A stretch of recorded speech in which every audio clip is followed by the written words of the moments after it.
So one of the major small group communication practices that we can engage in, or one of the most necessary small group communication practices, is called facilitation.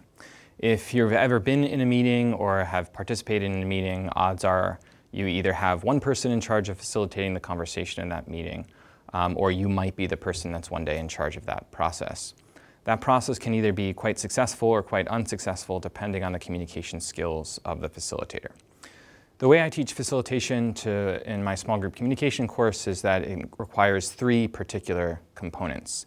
What I call the RED method: rephrase, extend, and direct, R-E-D.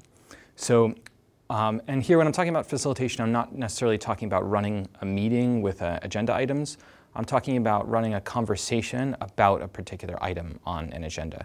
So if there's 8 or 10 or 12 people in a room and they need to come to a decision on a particular item, the person running the meeting has to facilitate a conversation about that particular item. So that's what I mean by facilitation. So let me explain the three components of a good facilitation process. Rephrase. So whenever someone participates in a conversation, the facilitator has an obligation to rephrase, restate, or mirror what's been said. In many ways, this helps for a couple of reasons. First, it helps the person who participated feel confirmed and feel included in the decision-making process. Second, it helps others hear or understand what the first person had to say. Sometimes people participate in slightly odd, or they're not sure, or a little bit awkward ways. They kind of stumble out some particular point. The facilitator's job is to rephrase it so that it's clear, so that the person feels acknowledged that stated it originally, so that others hear and understand. So for example, if I'm working with a bunch of engineers and one of the people says, "Oh, look, this concrete that we're about to use, it's not very good because it's not suitable for winter conditions." I'm the facilitator. I'd say, "Well, thank you, so-and-so. It sounds like you're telling us that the concrete is not suitable for winter conditions, so it wouldn't be suitable for this project." I'm just rephrasing what they've said, reiterating it so that person feels heard and acknowledged. Second part, I want to take what one contributor said, rephrase it, and then extend it a little bit. Develop it in the direction that I know the group needs to go. So if the group is making a decision on what materials to use for a particular project, I can take a contribution and extend it in a direction that we need to go to make that decision. The difference here is one between what I might call in later videos a non sequitur and an extension. A non sequitur introduces a piece of information that can't take what someone said and move it in a particular direction that we need for a decision.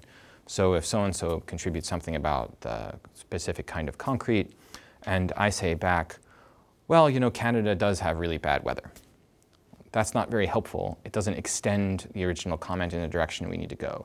So you don't want to introduce non sequiturs. Instead, what you want to do is say something like, "Well, knowing that information about concrete is really helpful because it speaks directly to the material costs and material availability we have for this project."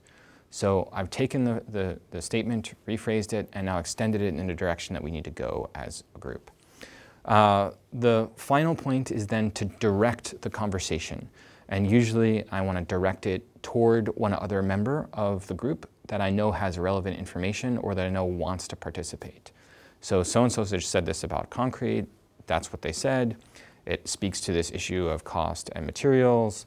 Now I want to direct the conversation and say, person X over here, what do you think about person Y's comments?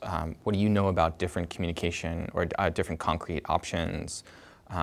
What do you think of that position and how does it help us with costs and material, etc.? So rephrase, extend, and then direct.